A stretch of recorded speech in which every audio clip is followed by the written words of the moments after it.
Hello Cancer, welcome to Guruma Hindi tarot. और ये reading है इस बारे में कि आपके रिलेशनशिप से कौन जेलस है। आई नो कि ये रीडिंग मैंने बाकी सारे ज़ोडिएक्स के लिए 1 महीने पहले ही कर दी थी शायद, बट कैंसर और जेमिनाई छूट गए थे बिकॉज फेस्टिव सीजन था और इतने सारे फंक्शंस आ गए, तो मैं उस बीच बिजी हो गई और इसे कर नहीं पाई। बट कुछ लोगों ने कमेंट किया था और कुछ लोगों ने मुझे ईमेल्स भी किए थे, तो मैंने सोचा कि चलिए कर ही देते हैं रीडिंग एंड देखते हैं कि आपके रिलेशनशिप से कौन जेलस है। तो स्टार्ट करते हैं। Messages for cancer.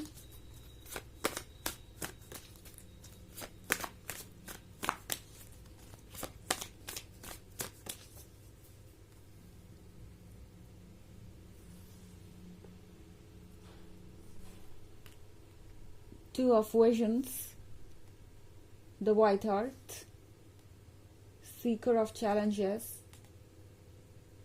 Keeper of Boons, and Four of Boons. Okay, तो मेरे पास यहाँ सीकर ऑफ चैलेंजेस का कार्ड है। ऐसा लगता है जैसे कि कोई मैस्कुलिन एनर्जी है, कोई मेल हो सकता है जिससे इस रिलेशनशिप से प्रॉब्लम हो, और अगर ये कोई फीमेल है तो भी ये बहुत इंडिपेंडेंट और हर चीज़ को कंट्रोल करने वाला और डोमिनेटिंग है। ये सिर्फ मैस्कुलिन एनर्जी से इसका लेना देना है। एंड मोस्ट प्रोबेबली ये पर्सन चाहता है कि आपका पर्सन उनके अकॉर्डिंग काम करे। ओके, ये वो पर्सन है जिसे आपके पर्सन से एक तरीके का कंपटीशन लगाना है, लाइक कौन किसको डोमिनेट करेगा और किसकी बात आखिर में मानी जाएगी।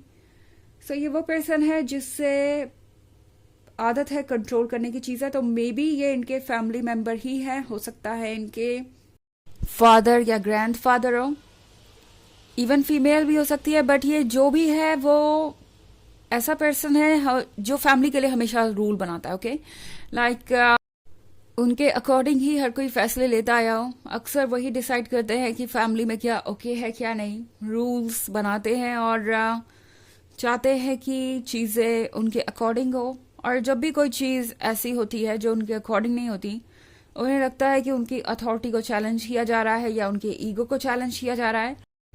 बेसिकली ये एक ऐसा पर्सन है जिसे लगता है कि उनकी रिस्पेक्ट तभी है जब उनकी बात हर कोई माने, या फिर उनकी वैल्यू और वैलिडेशन को चैलेंज कर रहा है ये लव।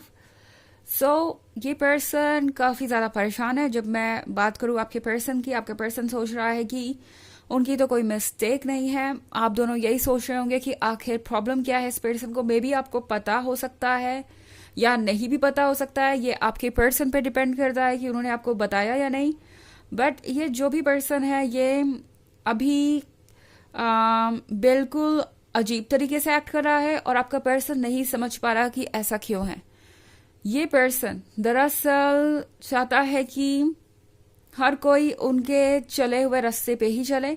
जैसे चीज़ें उनके लाइफ में हुई वैसे ही आपके पर्सन के लाइफ में भी हो।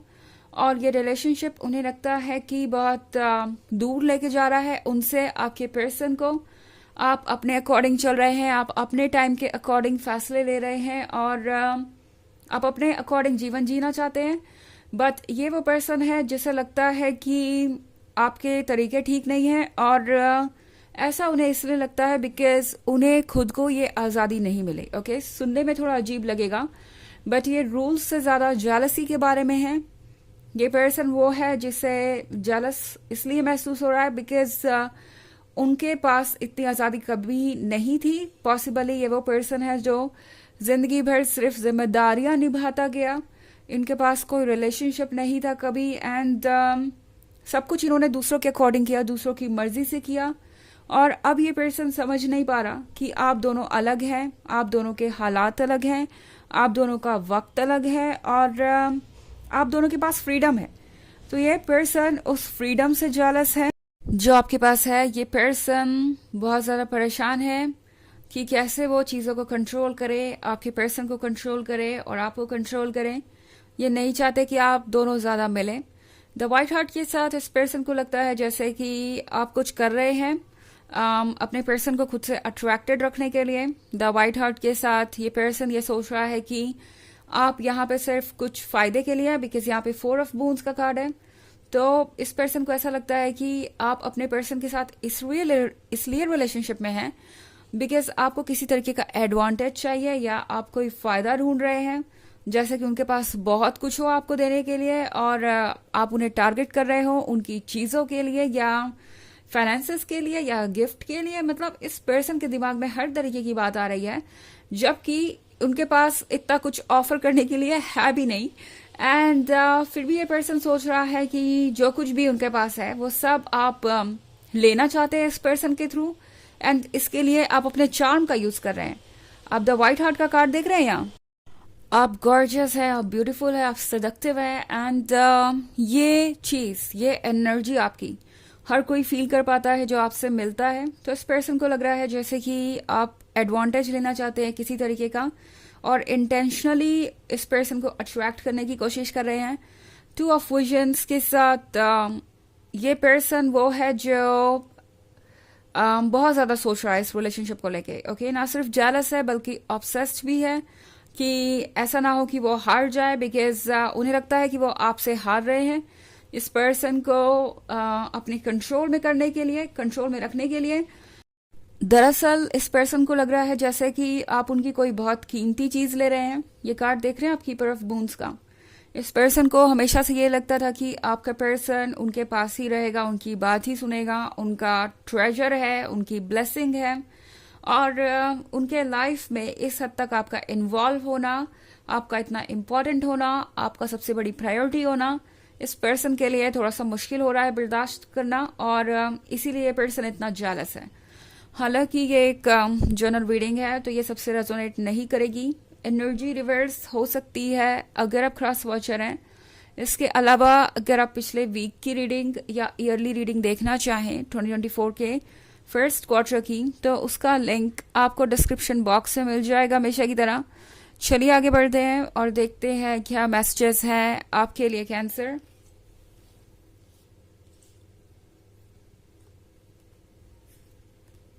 Eight of spells, eight of visions, five of visions and starlight. Okay, तो हमारे पास है five of visions. Five of visions के साथ इस पर्सन को ऐसा भी लगता है जैसे कि आपका पर्सन आपको बहुत ज्यादा वैल्यू देता है। अब अगर आप इस कार्ड को ध्यान से देखें, फाइव ऑफ विजन्स वाले कार्ड को, तो यहाँ पे एक फ्रॉग है और यहाँ पे एक प्रिंसेस है जो उसके पास चली आई किसी एक्सीडेंट की वजह से या इत्तेफाक से। एंड अब ये फ्रॉग सोच रहा है कि काश ये प्रिंसेस उसकी वाइफ हो, काश ये प्रिंसेस उसकी बिलवड हो। तो आपके पर्सन को ये पर्सन बदलता हुआ दिख रहा है। ओके, आपका पर्सन आपके बारे में ऐसे बात करता है जैसे कि आप एक ब्लेसिंग है और उनसे कहीं बेहतर है, और ये चीज भी इस पर्सन को सुनने में अच्छी नहीं लगती। उन्हें लगता है कि आपको ये पर्सन कुछ ज्यादा ही वैल्यू दे रहा है। दूसरी तरफ एट ऑफ विजन्स है, तो एट ऑफ विजन्स के साथ ये रिलेशनशिप वैसा है जैसा कि ये पर्सन कभी चाहता था अपने लिए। ओके, लाइक इसी तरीके का कनेक्शन, बट मे बी इनके लाइफ में वैसा कोई कनेक्शन है ही नहीं। ओके, वैसा कभी लव था ही नहीं किसी भी स्टेज पे, और ये पर्सन ऐसा फील कर रहा है जैसे आपका पर्सन तो पूरी तरह से इमोशंस में डूबा हुआ है और ये हेल्दी नहीं है उनके लिए। एट ऑफ स्पेल्स के साथ ये पर्सन चाहता है कि आपका पर्सन प्रैक्टिकल चीजों पे फोकस करे, खासतौर से अपने करियर पे। आपके पर्सन करियर में स्टेबल नहीं है इस पर्सन के अकॉर्डिंग। ओके, जो भी आपके पर्सन ने अचीव किया है वो काफी नहीं है इस पर्सन के अकॉर्डिंग। एंड ये पर्सन चाहता है कि आपका पर्सन इस लव से, इस रोमांस से अपना ध्यान हटा के बाकी चीजों पे लगाए। स्टारलाइट का कार्ड है यहाँ पे दो। द स्टारलाइट के साथ ये पर्सन आपको किसी स्टार की तरह देखता है, एक ऐसे पर्सन की तरह जो कि उन्हें बहुत नसीब से मिला है। और सेवन ऑफ बून्स के साथ ये पर्सन आपके बारे में ही सोचता रहता है, आपके बारे में ही बातें करता रहता है। तो ये सारी चीजें इस पर्सन को बहुत जेलस फील करवा रही हैं। ओके, चलिए देखते हैं आपके लिए ऑरेकल मैसेज क्या है कैंसर।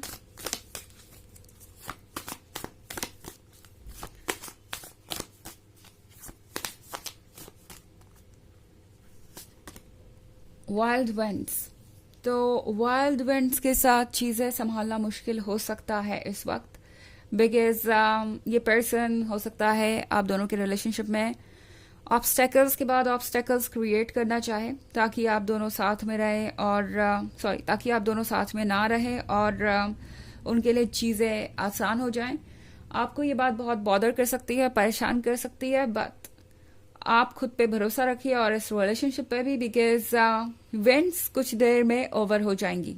ओके ये इवेंट्स हमेशा यूं ही नहीं चलेंगी, इसी तरीके के हालात नहीं बने रहेंगे और चीज़ें राइट समय पे राइट तरीके से शेप लेने लगेंगी।